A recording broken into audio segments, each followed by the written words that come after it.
é Marina Tiburcio, sou advogada, atuo na área civil e trabalhista e hoje vou resolver com vocês as questões de direito internacional que foram cobradas no 34º exame da OAB.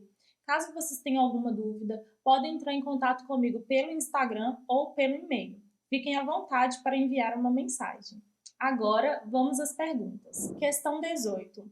Você está trabalhando como advogado para um grupo de estudantes universitários com deficiência visual. Eles relataram ter muita dificuldade para estudar, pois há pouquíssima disponibilidade de obras científicas com exemplar em formato acessível. Para preparar sua atuação no caso, você recorreu ao Tratado de Marrakech para facilitar o acesso a obras publicadas às pessoas cegas com deficiência visual ou com outras dificuldades para ter acesso ao texto impresso. Como ponto de partida do seu caso, exemplar em formato acessível, segundo o Tratado de Marrakech, deve ser entendido como? O Tratado de Marrakech, o principal objetivo dele é fazer com que as pessoas com deficiência visual, elas tenham acesso aos livros, elas consigam ler e ter acesso a livros, revistas. Então, o principal objetivo é tornar mais acessível, veio trazer essa acessibilidade com um formato mais acessível para essas pessoas. Agora vamos para as alternativas. Alternativa A.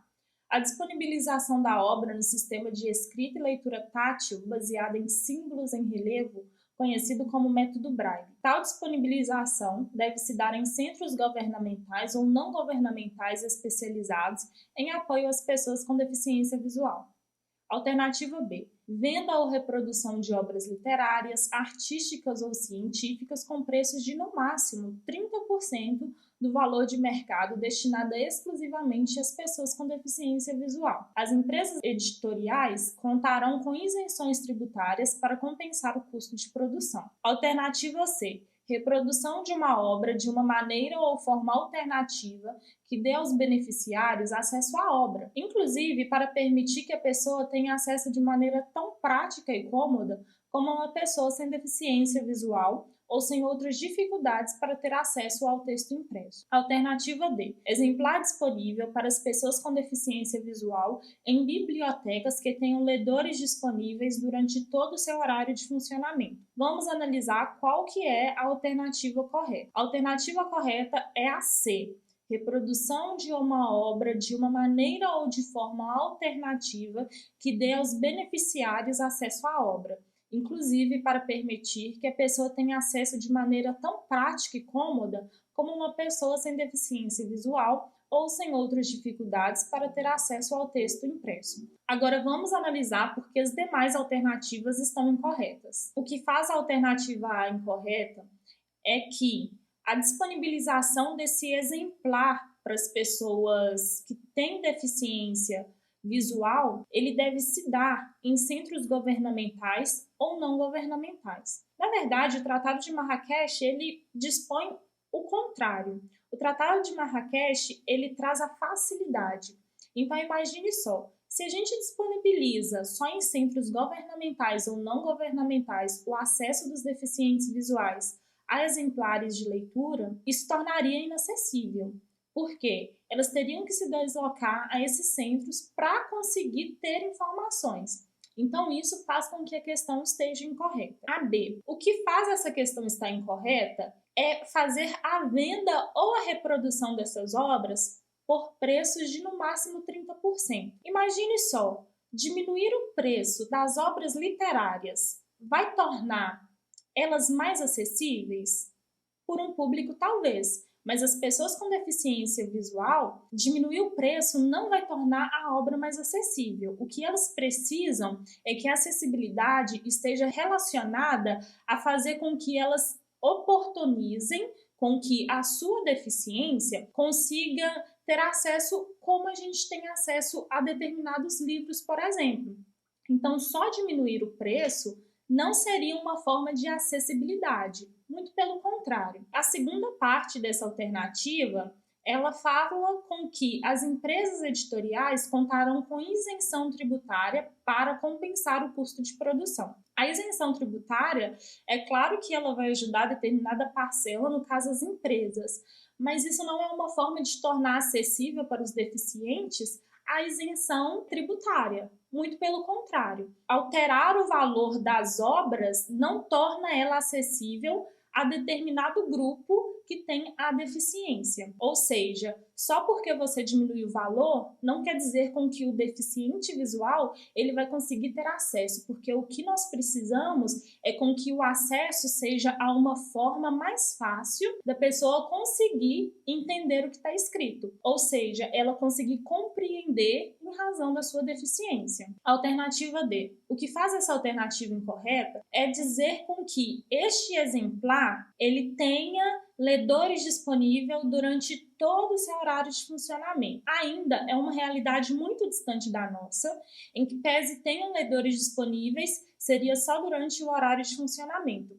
Então a banca ela quis demonstrar para a gente que talvez se colocar a tecnologia tornaria acessível, sim, mas isso não é uma realidade ainda, e por mais que possa ser um dia, não é uma garantia de que ter ledores disponíveis em todo o horário de funcionamento em determinadas bibliotecas faria com que uma parcela de pessoas com deficiência visual pudessem ter acesso, porque ainda assim não é realidade de muitos ter acesso a bibliotecas. A alternativa C, ela está correta porque está fundamentada no Decreto 9.522, que é o chamado Tratado de Marrakech. Na sua linha B do artigo 2º, o exemplar em formato acessível é aquela reprodução de uma obra de uma maneira ou uma forma alternativa que dê aos beneficiários, ou seja, as pessoas com deficiência visual, como é o caso da questão, com que elas tenham acesso à obra. E esse acesso ele tem que ser de maneira prática e cômoda, ou seja, com que essa pessoa que tenha a deficiência visual, ela não tenha dificuldade para conseguir escolher o seu livro e ler o seu livro. Então, é facilitar e trazer meios para isso. Agora vamos para a próxima questão. Questão 19. Você, como advogado, representa um grupo de familiares que possuem algum ente internado em estabelecimento público de tratamento de saúde mental, onde, comprovadamente, tem havido tratamento cruel e degradante, violando o artigo 5º da Convenção Americana sobre Direitos Humanos. Após tentativas frustradas de resolução do problema por via administrativa junto aos órgãos competentes, você ingressou com petição na Comissão Interamericana de Direitos Humanos. Tendo em vista que se trata de uma situação de gravidade e urgência, e, considerando que dispõe no Regulamento de Comissão Interamericana de Direitos Humanos, cabe a você esclarecer aos familiares e às próprias vítimas que, mesmo diante da gravidade e urgência da situação, a comissão. Agora vamos para as alternativas. Alternativa A. Deverá emitir o seu relatório final com recomendações para o Estado brasileiro, caso ele seja considerado responsável pelas violações ocorridas. B. Pode decidir liminarmente o caso, porém, essa decisão liminar favorável às vítimas deverá ser homologada pelo STJ brasileiro, para que possa ser devidamente executada. C. Deverá encaminhar de imediato o caso para a Corte Interamericana de Direitos Humanos, para que esta adote medida prévia que vise a garantia dos direitos violados das vítimas. D. Poderá solicitar que o Estado brasileiro adote medidas cautelares para prevenir danos irreparáveis às pessoas vítimas da violação dos direitos humanos. Vamos ver qual que é a alternativa correta. Alternativa D. Poderá solicitar que o Estado brasileiro adote medidas cautelares para prevenir danos irreparáveis às pessoas vítimas da violação dos direitos humanos. Agora vamos analisar por que as outras alternativas estão incorretas. Alternativa A. Deverá emitir o seu relatório final com recomendações para o Estado brasileiro. Essa questão, a gente se depara com um caso de medida cautelar. Eu até grifei na questão 19 a palavra gravidade e urgência. Então, isso já nos traz a ideia de que é uma questão que tem determinada urgência, não podemos esperar muito para determinada decisão. A alternativa A fala que emitir o seu relatório. Quem emitirá o relatório? A comissão. A comissão deverá emitir o seu relatório final com recomendações para o Estado brasileiro. Imagine só ter que aguardar que esta comissão faça um parecer para depois emitir este parecer com determinadas recomendações para o Estado brasileiro. Imagine só a demora que causaria. Este lapso temporal que causaria toda essa demora poderia infringir mais ainda determinados direitos e prejudicaria ainda mais a pessoa que está tendo o seu direito violado. Isto faz com que a alternativa A esteja incorreta, porque geraria muito atraso aguardar com que a comissão emita determinado relatório com as recomendações para o Estado. A alternativa B está incorreta porque diz que a comissão ela pode decidir liminarmente, mas essa decisão ela tem que ser homologada pelo STJ brasileiro. Não tem que ser homologada pelo STJ brasileiro, porque o Brasil ele ratificou a Convenção de Direitos Humanos.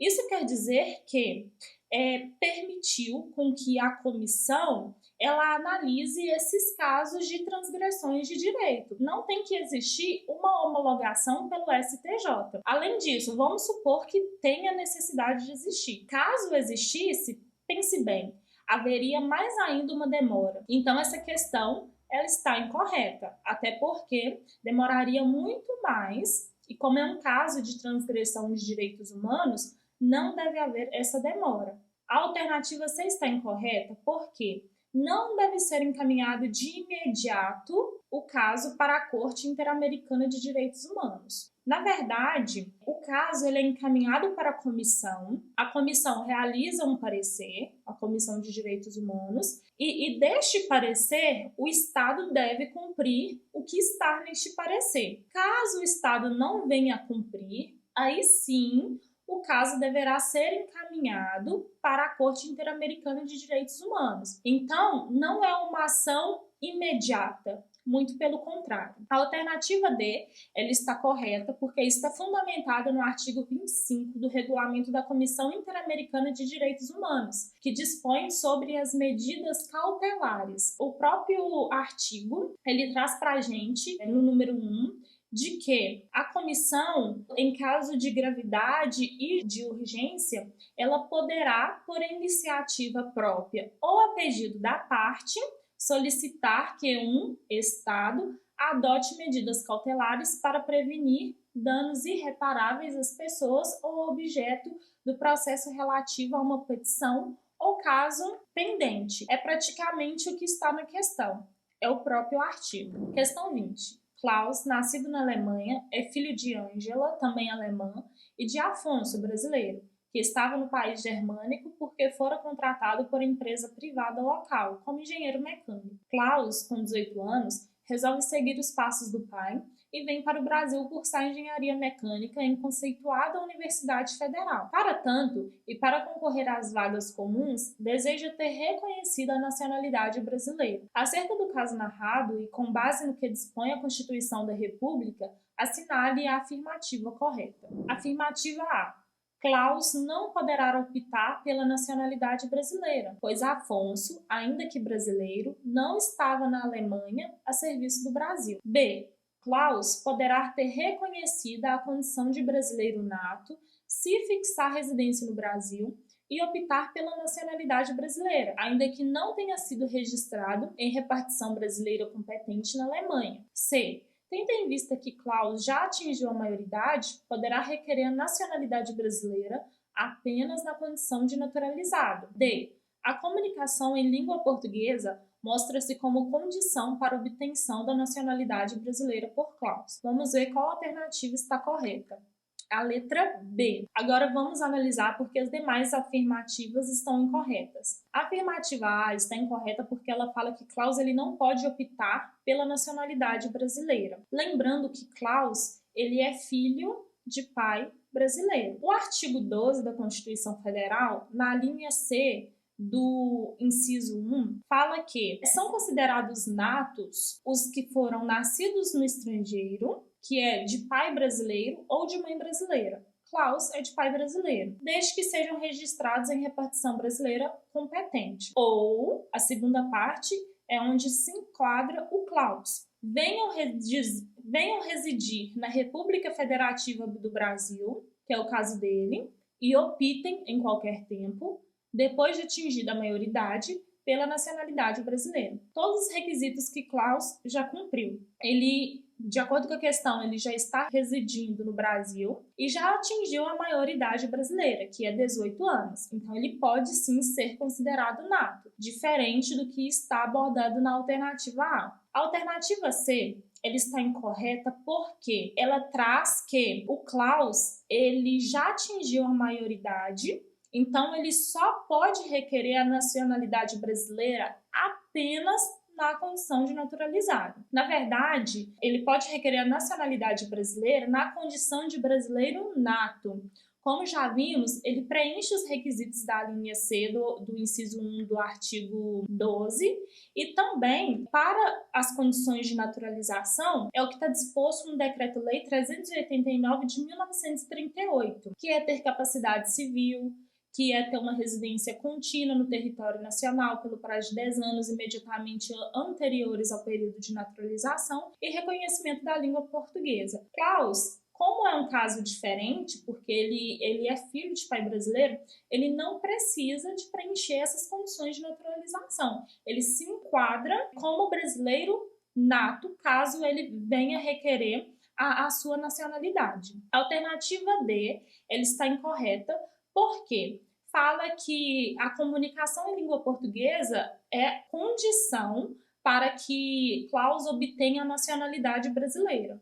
Na verdade, é uma condição para a naturalização, mas também Klaus não se enquadra nessa alternativa D. Porque, como já vimos, se você tem o conhecimento de que ele pode ser um brasileiro nato, só pelo fato de ter nascido de pai brasileiro, mesmo que estando residindo fora, e agora ele está residindo aqui no Brasil e já atingiu a maioridade, de acordo com a nossa legislação, ele pode sim ser considerado brasileiro nato, se ele quiser assim a sua nacionalidade. Agora vamos para a questão 21 e última questão também de direito internacional. Ao migrar para o Brasil, uma família de venezuelanos procura um advogado a fim de obter orientação jurídica acerca dos direitos relativos à moradia, educação para os filhos e abertura de conta corrente perante instituição financeira brasileira, tendo em vista ser assegurado aos imigrantes determinados direitos em condições de igualdade com os nacionais, em território nacional. Em relação a esses direitos, assinale a afirmativa correta. Alternativa A. É assegurado o direito à liberdade de circulação em território nacional, restrita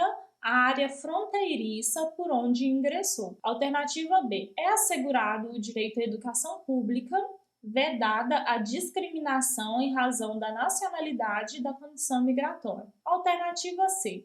É vedado o direito de transferir recursos recorrentes de sua renda e economias pessoais para outro país. Alternativa D. É vedada a abertura de conta corrente em instituições financeiras nacionais. A alternativa correta é a letra B. Vamos ver por que as demais estão incorretas. A alternativa A, ela está incorreta porque fala que os venezuelanos, eles têm assegurado sim o seu direito à liberdade em circulação no território nacional, desde que essa liberdade de que eles circulem esteja restrita por onde eles ingressaram. É a mesma coisa de dizer que se eles ingressaram em determinado estado brasileiro, eles só podem circular ali. Essa alternativa encontra-se incorreta porque a liberdade de circulação ela é irrestrita para brasileiros ou não brasileiros. A alternativa C, ela está incorreta porque fala que os venezuelanos eles não podem transferir os recursos, o que eles conseguiram adquirir aqui, fruto do seu trabalho,